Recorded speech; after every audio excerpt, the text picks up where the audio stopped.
Yeah, I kind of laughed at that because Yeah. the one reporter was like, "So you didn't give him the baby?" Like, You know. what? Why would that be the choice? Right. So you've got the people going like, give him the baby, and Galactus is like, I want my baby back, baby back. I want my baby back. And so they're getting it from all sides.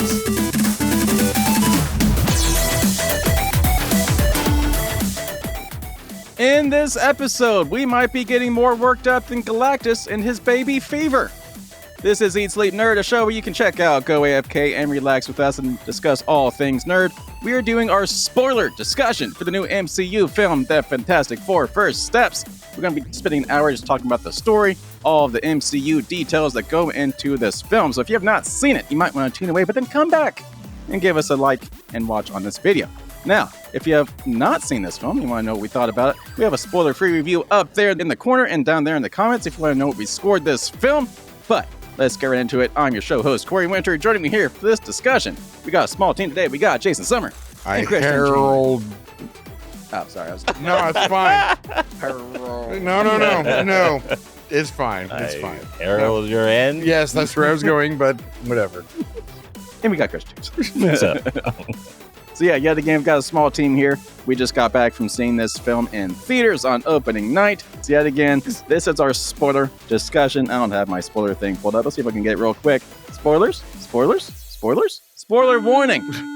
We're going to be talking about all the stuff that happened in this Fantastic Four film. So if you have not seen it and don't want to get spoiled, you might want to pause, go hop on over to the theater, watch this movie 2 hours later, come back and see what we thought about it, because all the story stuff is going to be happening in this video. So, Fantastic spoilers. if you want to know what we scored it, we gave it a 4.5 out of 5.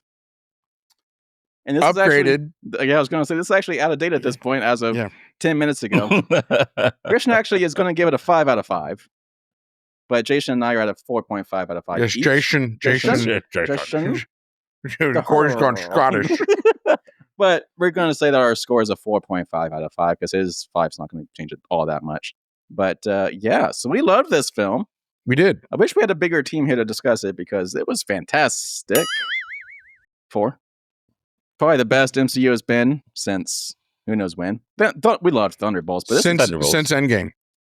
No, we said the same thing about Thunderbolts. Is this better than Thunderbolts? Yes. All right, there you go. Heard it here first. Yeah. So, we loved it. We've already talked about all the non-spoiler stuff we can. So let's get right into spoilers. So, Jason. Yo. What happened in this film? Okay. I wasn't ready. Okay. So, what happened was we are dropped into this weird retro 1960s, retro futuristic vibe 1960s 828 Earth, which is not the main one that we've been on this whole time in Marvel. We're on a new Earth. The Fantastic Four is an established family. They got their powers 4 years ago? Is that correct? Yeah, 4 years ago. So they've been protecting the Earth and for 4 years. The world loves them. They're part of the international community. They're actually help with diplomatic relations and everything else like that. The movie opens with Sue Storm finding out that she's pregnant, and the baby actually factors into a big part of this story, much more so than I thought was going to be a part of it. We get to see how they've interacted with the global community, how New York enjoys having them around, and then all of a sudden, the Herald of Galactus, Silver Surfer, drops in and says, "Hey, hold your loved ones close because we're going to be eating up your planet." And and then the Fantastic Four says, "Okay, well, we're going to go pay a visit to Galactus because we were able to track where Silver Surfer was from and found out that he's like in this big ship that's like eating planets. Turns out all he really wants is his own little baby. Turns out it's Sue Storm's little baby, and she's like, no." And then they come back, and then we got to figure out how to beat Galactus. All right, then why even go see the movie? Right. So yeah, because I didn't tell you what they did. Yes, did that meet your expectation? You know what? I tuned out. So yeah, sure, it was great. Why did you tune out? Was I boring, or were you just like working on things in your head? Working on things in my head, man. Never stops. Never stops. I just trust you to care to show when I'm doing stuff behind the scenes. So Okay. All right. Fine. Proceed. it's clobbering time. Can't tell. So let's start from the top, go all the way down, and Okay. we'll see where this Agreed. goes. So, as we were saying in the spoiler-free discussion, it really just drops you right in. Yes. And it kind of opened with a not really heavy scene, but a more just down-to-earth scene with them finding out that they're pregnant. And, like, there was no action. Sue Storm and Richard Reed, by the way. Yeah. Sorry. Yeah. But, like, there was no action. There was no, like, superpowers. There were no anything. It was just a husband and wife discussing. Sort of. So we did get kind of a quick history lesson before that. Well, was it before no, that? was after. Like, it Was it opened with after? them in the bathroom. Yeah, it opened with them. Did it open with them in the bathroom? Okay. Mhm. All right. The Okay. history lesson goes after that. Okay. All right. All right. But as far as the history lesson goes, it does the origin story for you without having to sit through a 2-hour origin story. Yeah, exactly. Well, one of the things that I did like about it is that it, when a movie tries to like skip over the origin because you already know it, they don't really give you much detail about it. Like you don't want a little bit of something, or like proof of said actions or whatever. But yeah, they montage through all the other things that they've been fighting up until this time, which is great. I mean, yeah, that's kind of the cool thing is like, so kind of contrasting this with Superman that just came out a couple weeks ago. Same thing, kind of skipped the whole origin thing. They took the approach by just giving you a couple of paragraphs and you kind of read it as an intro to the movie. And then it dumps you in. This one, it kind of did the same thing, but it was more visual. Like there was no reading involved. It was just kind of Mark Gatiss was actually just kind of narrating the entire thing as like a documentary. But the cool thing is like they were actually showing characters. Like it was not just them like doing a montage. Like the Mole Man was there. They mentioned a couple other characters. Like they actually showed some characters right out of the comic books in this big montage. It was not just them like saving a kid on the street or flying around. Like it was, and this was a really important scene for establishing the tone of the movie. Yeah, I think. And this is what I was referring to.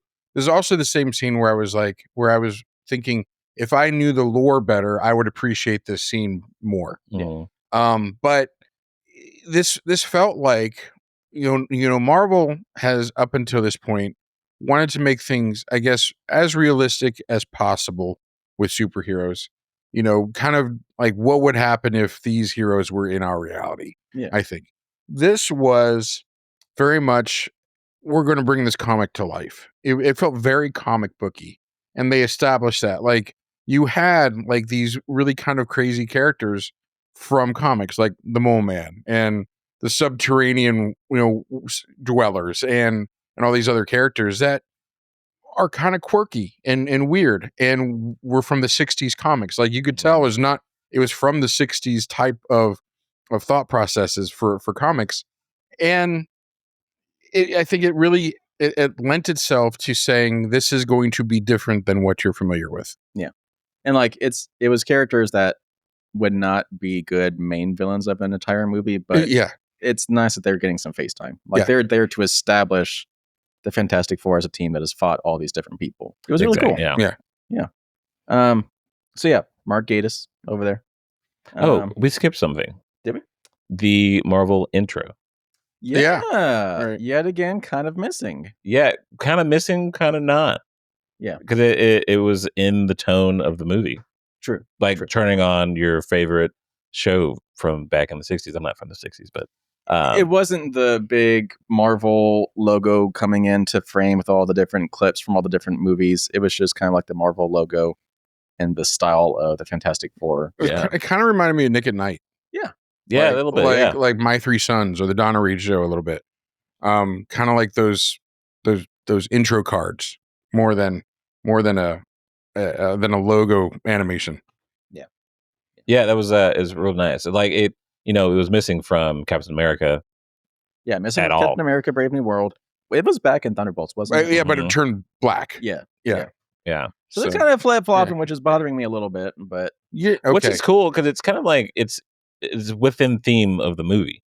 I mean, so it's interesting. Yeah, they're trying something different. They're doing movie themed style for Marvel logo rather than sticking to the same. Yeah, interesting. All All right, skipping the origin montage moment. Played by Paul Walter Heiser. I don't know. Didn't recognize He's a fantastic actor. He was in Clint Eastwood's movie where he played the name of the characters, the name of the movie was a real life guy. It was a Clint Eastwood movie. It was about the Atlanta Olympic bombings in 1996. I don't watch Clint Eastwood movies. All right. I know who you're talking about. He played the security officer. Yeah. Whatever his name was. I love that movie. Yeah. Fantastic actor. I'm glad he was in this movie, even if it was as the mole man. All right. So pretty much right after that montage, we go into the family kitchen scene, which you criticized pretty heavily in the trailer. Did you notice it was clipped? Was it? Yeah, there was some things that weren't in the movie that were in the trailer. Yeah, like that scene was much shorter in the movie. Interesting. Yeah. I noticed that. Yeah. All right. So you felt better about it. I think in context of the movie, it worked better anyway. I think it was. Huh? I feel like we told you that. Yeah, you did say that. I said it was a weird choice for a trailer. Okay. Is what I said. Okay, well then looking back, do you still feel that way? Because it's very much a family... It was a family drama. This was a family drama movie. I'm sorry, like, okay. It's like, just because I know what it is now doesn't change the fact that it was a poor choice for the trailer. The point of a trailer is to get people interested. And for me, it didn't work. But isn't it interesting to see the dynamic? Yeah, later. But I still... I'm saying it wasn't a bad scene. Yeah. But I don't think it should have been in the trailer. Anyway, it doesn't matter. Agree to disagree. Okay. I mean, you can be wrong. But all right. Why do you disagree? Because I think I said this during the trailer reaction was like it sets up the family dynamic. Yeah. And it sets up kind of like who these characters are. And especially now seeing the movie, there's not much else that they could have put in that trailer to make it more exciting or make the build up a little bit more exciting. Yeah. Without ruining the movie like some trailers do. Yeah. And then so we know like who the Fantastic Four are from either TV or whatever. But to establish these new characters or new faces, I guess I'd say, as the Fantastic Four, it was kind of like a good little spot to put in the trailer, I think. Okay, let me clarify a little more. Okay. I don't think it should have been as long in the trailer. Okay. I think that should have been shorter. Like, they spent too much time of the trailer on that scene. I think it should have been shorter. Okay. That's what I think. I'm not saying it was bad to have that scene in it. It should have just been shorter. Okay. Agree to disagree? I mean, I get it. Okay. Did I win? I give you half points. Paul Walter Hauser, I believe is how you say his name. He played the lead in Clint Eastwood's 2019 film Richard Jewell. So based on a true story of the Did not know that was a movie. So good. It was so good. Heart-wrenching. Anyway, that's neither here nor there. Fantastic actor. All right. So what I loved, so it was an overarching theme, and I think we kind of talked about this in the spoiler-free review. The media coverage throughout the movie, kind of like emphasizing that the Fantastic Four is actually like these big world-renowned icons. Like, everyone looks up to them. They're well established. Everyone is so thankful that they're there, and they kind of, pitch them to be like the only superheroes on Earth. That's what I was thinking. They seem like the heroes. Well, I mean, when the Silver Surfer shows up and she asks, "Are you the protectors of this world?" Without hesitation, they said yes. Yeah, like they are the established protectors. Yeah. So, but yeah, just like the entire movie, like they'll like every couple scenes they'll throw in like CNN style coverage, just talking about what the Fantastic Four is up to. Like, there'll be newspaper clippings, and like everyone's just building them up to be this big. Okay, normally I wouldn't pick on this, but because of the style of the movie, I have to.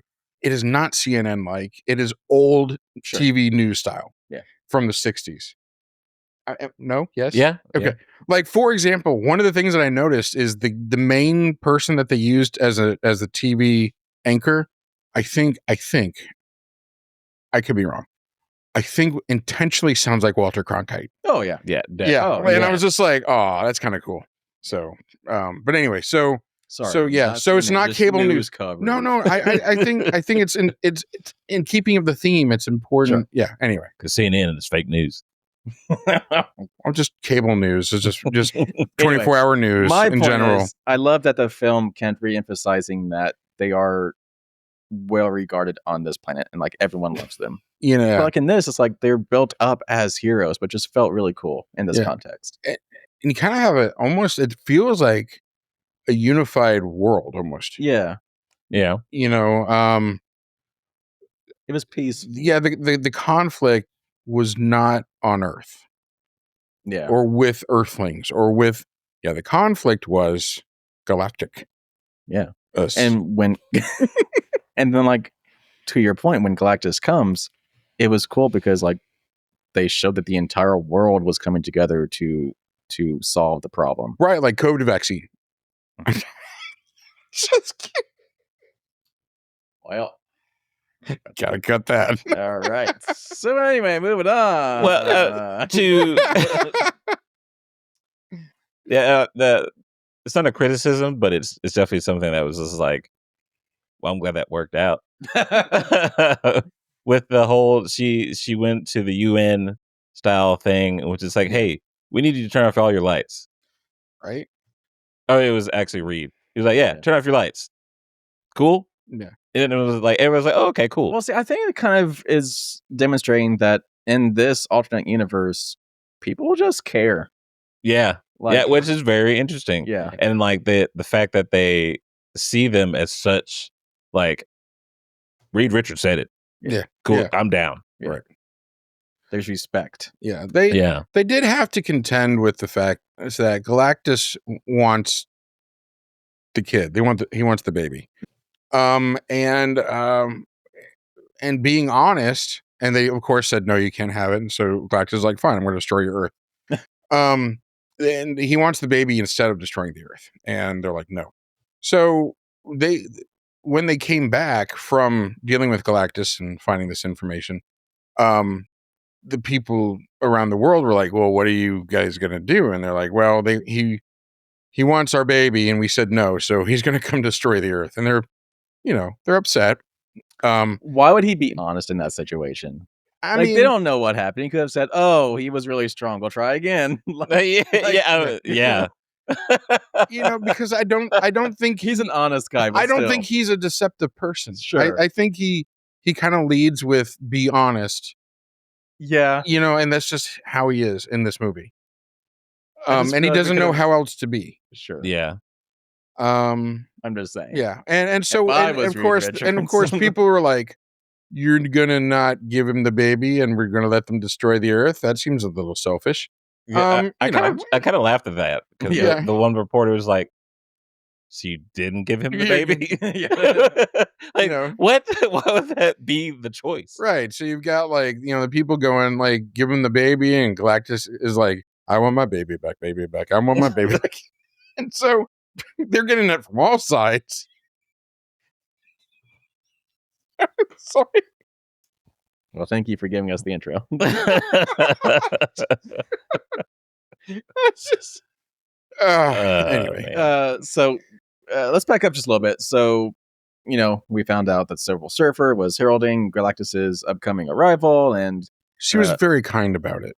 She was. I mean, she was like, hold your loved ones close. Silver Surfer is not a bad person. They're just a herald. Just doing the job. Well, she picked the planets. Whatever. It's part of the job. Yeah. Your planet has been marked for destruction for the intergalactic freeway. Hitchhiker's Guide. I'm sorry. Yep. Okay. So anyway, Fantastic Four puts together their shuttle and they fly out to find Galactus, and they meet Galactus, the whole baby munchy thingy. So I guess in this instance, the Silver Surfer is kind of the bad guy because they're going after the baby as they're escaping. Back on the shuttle, they're trying to get back to Earth, and we have the birthing scene. Like, things are getting pretty hot and heavy. Yeah. Ben Grimm is piloting the ship, trying to get away from Silver Surfer. We got Johnny Storm trying to do the pew pew. We got Sue trying to pop out a baby while, in no gravity, and we got Reed Richards trying to do everything. It was getting pretty heavy there. Like I wasn't sure what was going to happen. For characters that have plot armor, they did a good job of building suspense around them. Mm-hmm. I was stressed. Yeah, there were a couple times where like some things were happening to Reed Richards or to I guess it'd be Sue Richards, not Sue Storm anymore. I guess. Yeah. Unless she kept her name, so I may have assumed something wrong. Sue? We'll just say Sue. That's why I said Sue. Yeah, the Invisible Woman. Where something, it wasn't just like they're taking a punch and they're walking off. Like there was like, and so like I'm like I knew they had plot armor, but at the same time I was like getting a little stressed here, which I thought was pretty good. Yeah. If you know that a character has plot armor, but of course then it led to some really predictable stuff. Yeah, because when Sue died, we can go and talk about that. Yeah, when Sue died, so that was.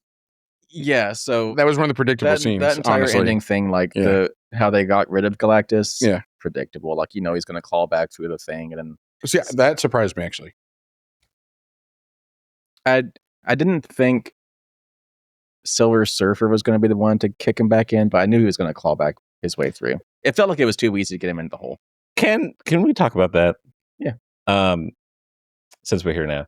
Yeah, we're jumping all around, but I thought about that whole thing that thing that happens in like movies like this is like they push the bad guy through a wormhole or some interdimensional portal or whatever, blah blah. Like, yay, they're away from us. Now it's someone else's problem.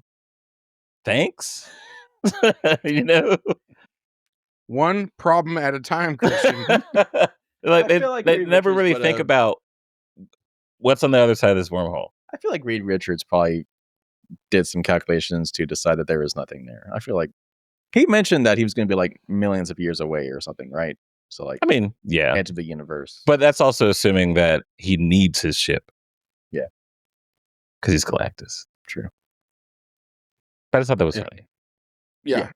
So I knew the baby, apparently Galactus wants it because apparently the baby is like a godlike is like some godlike creature. Exactly. And when Sue died, I knew that the baby was going to bring her back. Yeah. I knew that was going to happen. How? I don't know. I just knew she wasn't dead. Right. And not only because we know she's going to be in Doomsday, but for this story, I knew she wasn't going to die. Right. But I guess I didn't really see the baby being what brought her back. What else would have been? Because they did establish, like, they're like, oh, she's dead. I remember as I was watching, I remember thinking, are they about to do the Iron Man thing from the Avengers where he wakes up? And like Ben. Yeah. Like I was really worried that was about to happen. Okay. But then the baby was there. Yeah. So. And that's comic book lore. Okay. Because Franklin Richards ends up being, he can like create universes. That's how didn't know that OP he is. Okay. And just his powers are just so astronomically big. Yeah. For like no reason. And I mean, knowing that, I still was just like, oh man, she's dying.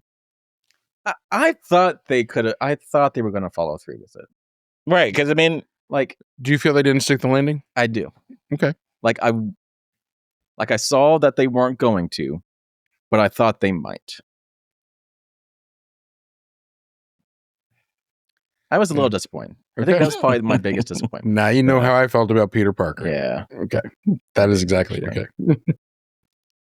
Okay. I was also really stressed when he was stretching out, when Galactus was stretching out Reed Richards. Like popping and I was like, good Lord. His suit is supposed to stretch with him and it started tearing. And I was like, oh my. Yeah, I'm like, and like, again, I knew he had plot armor, but I was getting stressed with the stretching. Like, it was, stressed with the stretching. New t-shirt. I was stretched. But then I thought, once he was let go and his arms and legs were still like long. Right. And I was like, are they about to do this goofy thing? And they did. Like where he's like lands and he's like spaghetti And then I was like, okay, never mind. No. They didn't do it. But I mean, he did land, and he was still recovering when he landed. Like you could still see he was like really rubbery when he landed on the ground. But you're right. I was worried about that too. Before we get to like the very last scene in the movie, where things have just kind of wrapped up, anything else that we've kind of skipped over? Again, I want to say for all of you who are upset that they had a woman Silver Surfer, I don't get it. Drop it. Move on. Grow up. It's a silver person. Like, right. It's in a comic book movie. Yeah, grow up. Come on. It's a comic book and it's a movie. Things could be made up. It was cool. Ariel can be black. Yeah. Yes. 100%. Yeah. So grow up, people. Anyway, it didn't. She was a great part of the movie. Yeah. She did have a redemption arc. Just like Silver Surfer does, because he eventually, anybody knows Silver Surfer's lore, becomes a good guy. Yeah. A good person. So I'm trying not to be sexist here. Good person, depending on the iteration. So she comes in, swoops in, and saves the day, and knocks Galactus across the universe. Which did you guys see that coming? I did, because not really plot armor. Sure. Because you couldn't lose Johnny. That's true. So I was like, okay, the only person left that can come and save Johnny. I guess I just kind of forgot that they were out there. Yeah. Which was good on their part. I mean, I think part of the thing about watching so many movies is that it takes a lot for you to be surprised anymore, because you know how this construct of movies work. So yeah, I 100% saw that coming. But I'm not upset about it either. Okay. Michael Giacchino. Fantastic.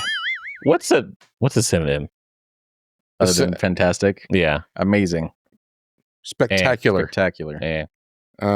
Wow. Fabulous. Tabulous. Boom. Okay. Fantabulous. Yes. Like writer. Yeah. Dist. Yeah. He's so solid in his music. Fantastic. That like his music has so much feel to it, and like looking up his. Am I singing? No. Right, okay. I was trying to be nice. To look at his like accolades and things he's done, it's like, of course he was gonna smash this music. So what I loved is that Michael Giacchino, if you don't know him, he's got credits all over film and video games and television shows. If you've liked some kind of film score in the past 10 years, he's probably done it. 20 years, he's probably done it. He was the composer on The Incredibles, which is a spoof, not really a spoof, but it's kind of a play on Fantastic Four. So the fact that he gets to do The Incredibles and Fantastic Four, perfect fit. I think he can retire now. Yeah, full circle. He's hit all the major IPs. Yeah. As you pointed out, Rogue One. So there's Wars. He did the new Star Trek movies. Star Trek. He did DC with the Batman. Yeah. He's done Marvel several times. He's done Mission Impossible. Bunch of Pixar ones. Yeah. And of course video games. Yeah. He could probably retire if he wanted. Yeah, but we don't want him to. Love his music. Keep going, bro. Yeah, please keep going. I was kind of annoyed by the theme song though, because it just keeps going fantastic over and over again. It was a little annoying. I mean, it's for you to feel the gravitas of the whole team up, you know? Yeah. Okay. Especially invoke fear, not fear. Oh my God. Like a good feeling. Because it's like, oh my God, yes, the Fantastic Four. Rousing. It's rousing. Yes. I guess. So acting's good. Characters. Speaking of acting, right. I wanted to bring this up. Johnny Storm. What's his real name? I should have had this pulled up. Yeah. Joseph Quinn. Yep. Boom. Got it. Saw him Reedus. in Stranger Things. He was one of the characters in season 4. And was he the jerk? The rocker guy? Oh, is he the guy that played Metallica? Yeah. Oh, that's him? Yeah. Yeah. Oh, that's cool. Okay, that's cool. Right. Eddie, Okay. yeah. Eddie Eddie Yes, Munson. Eddie. Yeah. Yeah, he was fantastic in that show. Like that his scenes near the end, Yeah. bro. I don't normally cry. Cried. That was a great one season character. Right, exactly. And then that was just, like, Man. their theme of the whole show. There's always a one season character and you really don't know who it is, and then it ends up being like the character you bond with the most. Right. And he killed it. It's like Captain Shaw from Picard. Yeah. Right? Did you watch Picard? Oh. He Never hasn't mind. either. So. But I was Or something to that. Oh, I have was you really not seen Picard? surprised. I have not. Oh. I was really surprised that he was cast as Johnny, because we've gotten Michael B. Jordan, really charismatic actor, Chris Evans, Really charismatic actor. very charismatic actor. Yeah. Like, he's probably one of the more perfect, like, Johnny Storms. So much so they brought him back for it as a cameo in Deadpool Wolverine. And like, I didn't know how he was. Spoilers. Because I guess that was my own fault, is comparing him to Chris Evans. But he brought his own flavor. I was going to say, He brought his own flair, so to speak. His own spark. Nice. Yeah, so I didn't really have any trouble comparing the original cast to this cast. Like, they were all very different interpretations, but like still the characters from what we got in the first like early 2000s movies. Yeah, the acting in this movie was solid. There was nobody that seemed like it was miscast. And we determined that the liaison for the Fantastic Four yes, is the same actress who plays the counselor in Ted Lasso. And which you just watched. Which I just finished watching. Watch that damn show. Watch that damn show. It's such a good show. It's so, yeah. Anyway, she plays a great character, which initially I was kind of like, they make her out to seem really off-putting, like cold. Yeah. But she's such a wonderful character, and I love seeing her in this. And it made me happy to see her just in a Marvel movie, and I liked seeing her in it anyway. So, not a big character, just happy to see her. Yeah, solid acting. There's not much to pull apart in this movie. Yeah. Other than, I think, the CGI for Ben Grimm. And a lot of it was great. Yeah.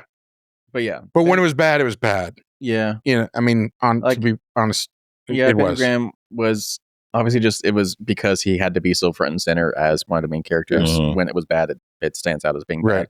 bad. The futuristic, like the Fantastic Four car, like when it arrived in Times Square when Silver Surfer first showed up, it kind of looked weird when it stopped. There was a little bit of weird stuff, but like all of it was great. Most of it was great. Yeah. Like it was not at this point the cliche Marvel movie that got shoved through pre-production and all that stuff to like get it out into theaters on time. Like, I think that's really how this movie felt. It felt complete. Like, it took time. It felt like it wasn't, the parts weren't shoehorned in or cut out that needed to stay in. It was a solid movie. Like Brave New World felt like it was two movies, two or three together. Yeah, they filmed a lot of stuff, and they were like, "Have fun." Yeah. Again, I mean, I liked it, but it wasn't the best. Yeah. Yeah. And like Thunderbolt. Yeah. It felt like it felt like it was a solid movie. Its time. Right. This movie, same thing. But this one just, I think it was just Start to better finish, yeah. in just in general though. Mm-hmm. Now, speaking of which, yeah, directing. Yes, Matt Shakman. Not familiar with that name. This is his first feature film. Oh, he's only had one other film. It was called Cut Bank. It was back in like 2014. It was one of those art house films. Wasn't a big thing. Had a box office of 288,000. Like, it was not a big film. Wow. So this is his first major film. He's been mostly in TV. So he was a showrunner on WandaVision. Got it. Yeah, so he's got some history. Okay. Cool. So yeah, that makes sense though. So he's never done a major movie before. But they wanted somebody who's directed a story with heart. Sure. Yes. Yeah. Which is what this story is. And it seems like he nailed it. Yeah, he did. Yeah. Wow. That, because it's almost like he doesn't have a style that he always tries to implement. He's a new director, or like just not a new director, but like he's been directing for a while. He's a seasoned director. Just not movies. He's been in television for 20 years. He's done a bunch of different like one-off things, Boston Legal, One Tree Hill, Everybody Hates Chris. He did a lot of Psych. He did a lot of House MD, Ugly Betty, Mad Men, and did an episode. New Girl, he did a couple episodes. The Good Wife did a lot of episodes there. Fargo. A lot of different genres. A lot of different genres. Yeah, WandaVision was the main one. Yeah. Wow. Yeah. Good on him. Wow. All right. So they defeat Galactus. They do. Sue Storm doesn't die. Babies got back. I didn't know what else to say. Ribs. So they're wrapping up the story and they're back on that like television talk show type of thing, getting ready to go on stage. They get called to another emergency. They go outside. They rush to the Fantastic Four car, and they're trying to get the car seat into the car. And Sue Storm's just standing off to the side, and I feel like it was very much a 3 Men and a Baby type of thing. I thought the exact same thing. Yeah, 100%. It was yes, fantastic. yes. But I just love how I love that you thought that too. Yeah, that's an old cut. Tom Wow. Selleck. Well, Steve Guttenberg and Ted Danson. Mhm. Yes. Yeah. dancing in this. Highly recommend. Yeah. But I just love how they finished the movie like that, because for the most part, like aside from like some Johnny Storm quips and stuff like that, it was not a very funny movie. Like there was definitely some humor throughout it, but Right, like, yeah. it was not. It wasn't quippy humor. It was organic. It was part of the story. Yes. So the fact that they wrapped up the film with that car seat scene, I loved. But it was Like, also kind of real. fit, Like, yeah. yeah. And then you don't see what the emergency was. They just zip off. And then you get the credits. And then 4 years later. All right. And So let's then- go ahead and talk about. So if maybe you didn't stick around for the credit scene or anything like that, the credit scene is very much a spoiler for a future film. Yes. So just fair warning. Let's talk about the mid credit scene. First of all, at 4 years old, Franklin is already reading Origin of Species by Charles Darwin. And I'm like, oh, that's telling. That's really cool. So I thought that was cool. Yeah. So Dr. Doom. Dr. And like Doom. this was the teasiest of tease because you don't even see his face. You just Right. see the back of him. Yeah. Like, I kind of wonder even if they brought in RDJ to do the scene. Because you didn't need to have RDJ. They were like, we can't pay you to do that. Like another Yeah. $20 million. Yeah. No, but like that was the perfect tease. Yeah. Yes. And our theater went crazy. Yeah. Right. Yeah. Like they were As still talking soon as about you it. saw Yeah, the people were like, the tip of his green "Ooh," and then hood. clapping and, And like this is not even the big theater in town. Like this is just kind of like a neighborhood theater, and people still lost it. Yeah. That was really cool. Well, which when she was coming back into the living room, our family. Yeah, I room, wasn't sure what was happening. Like, Yeah, did 'cause she I- hear something or from the knowledge I know about Franklin, I thought he was just like doing something. Yeah, that's what I thought. You know, So, yeah, like yeah. using his powers. Something I like honestly that. thought Silver Surfer was going to be there. yeah, maybe. I thought that. Mm. I like found you, that kind of thing. Yeah. So Yeah, I was not expecting Doc. I mean, I guess I had heard rumors that he was in the movie, but like I don't know if I really even believed them. So I was surprised. Yeah. Like it was a big surprise to me. And now that I think about it, it was confirmed that the Russos directed that scene. So I Mm. guess it makes sense. also Alan Silvestri did the score for that thing for that scene as It was well. like- who it's is the Avengers composer? Yeah, So yeah. that makes sense. Okay. So Yeah, that's it. Again, still, even with the connection, it feels like what's going to happen next? And I have to tell this trivia. Yeah. This little bit. Yeah. Alan Silvestri also did the score for Forrest Gump and Back to the Future. you know what? Yeah, he did. Anyway, he's been doing composing that long, at least. X. Yeah. Anyway, So the implications of Doctor Doom in this movie. Yes. So speculating how this kind of ties into what's going to be Avengers Doomsday and Avengers Secret Wars. So obviously we know that Robert Downey Jr. is going to be playing Doctor Doom. That was the big reveal. I guess it's been a while now. So been about a year. Yeah. a year or two ago. So speculation on how RDJ is back as Doctor Doom and not Iron Man. this kind of shows you that maybe Doctor Doom is coming from this Fantastic Four universe. 828. So maybe, I don't know, there's the multiverse thing happening there. Yeah. And they actually didn't show the Fantastic Four leaving their Earth in this movie, which I expected to see. Which we saw in Thunderbolts. Credits. Oh, yeah. Which is interesting there. Because it's one of the things that like I feel like the internet pointed out. As you know, in the movie, their ship only has 3 wings. In the trailer or the end credit of Thunderbolts, it has 4. Oh my God, does it really? Yeah. Interesting. Ooh. So it might not even be them. And then the Russos direct that scene as well, or maybe Max Chapman did. It's like there would be continuity. Yeah. Interesting. I wonder if Doomsday finishes, they cross universes leading into Secret Wars. Mm-hmm. Or Doomsday. Yeah. Doomsday. Oh no, you're saying after Doomsday is over. Yeah. Okay, so yeah. So what's going to happen in Doomsday? I don't know. It's a good question. But that's just kind of, I'm like, if we didn't see the other end of that end credit scene from Thunderbolts, then we haven't gotten to that point in the story yet. Yeah, so that's kind of showing us that Thunderbolts credit scene is happening after what happened in the Fantastic Four. So I think Doomsday has to happen first, and then the Fantastic Four, and then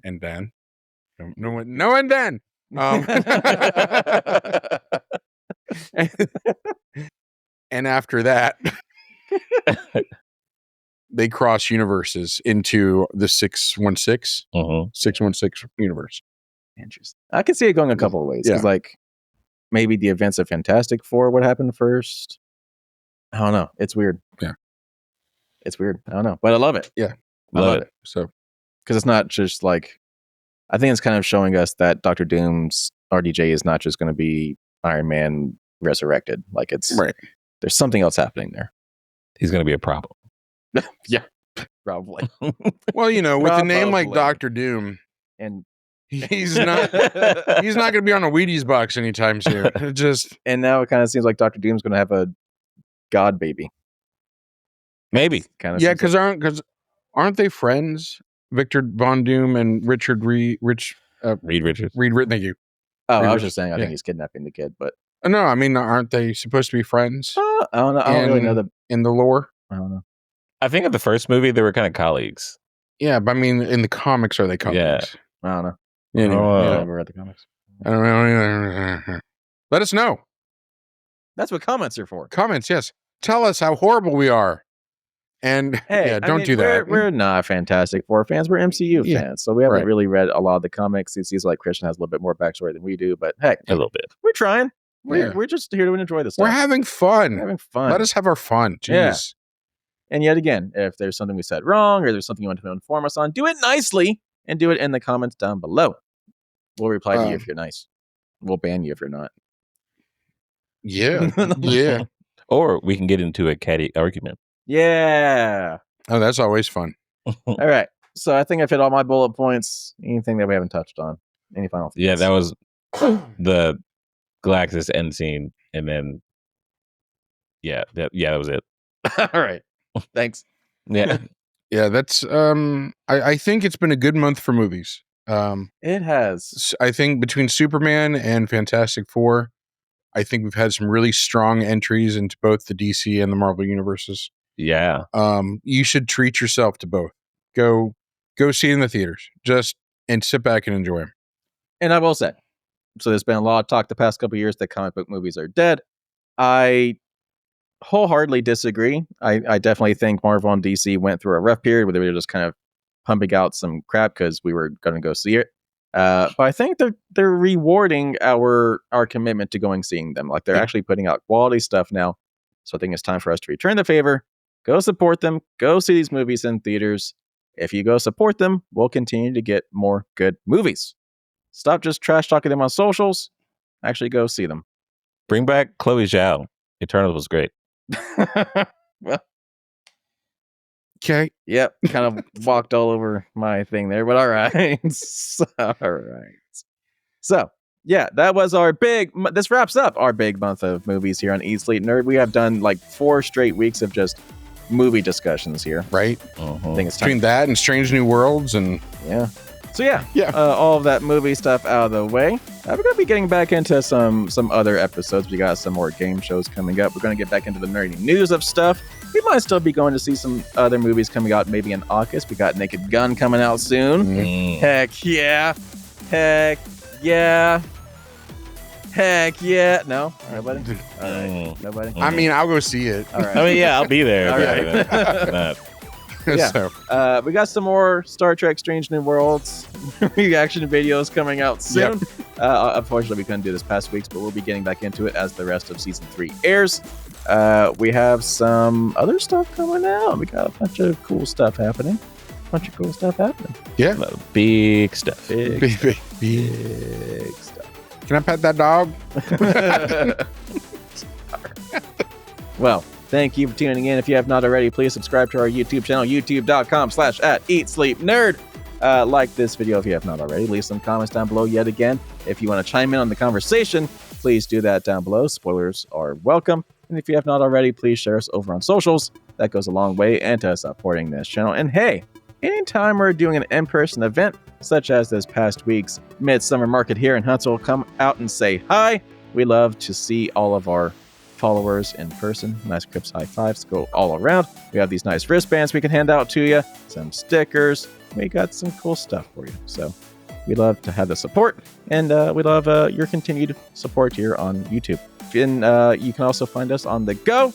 We have our podcast feed, Eat Sleep Nerd, on Apple Podcast and Spotify, anywhere you listen to podcast. It's this show right here, but in audio format in your ears. So, not in your eyeballs, it's in your ears. In your ears. In your earballs. In your earballs. Okay. The things. Okay. We're doing 4 things today, not 3 things, but 4 things because the Fantastic Four. The Fantastic Five? No. Okay. Because they said no, we said no. All right. That's also true, yeah. Yep. So eat, sleep, go to the damn movies, and go enjoy yourself, and nerd. Take it easy, people.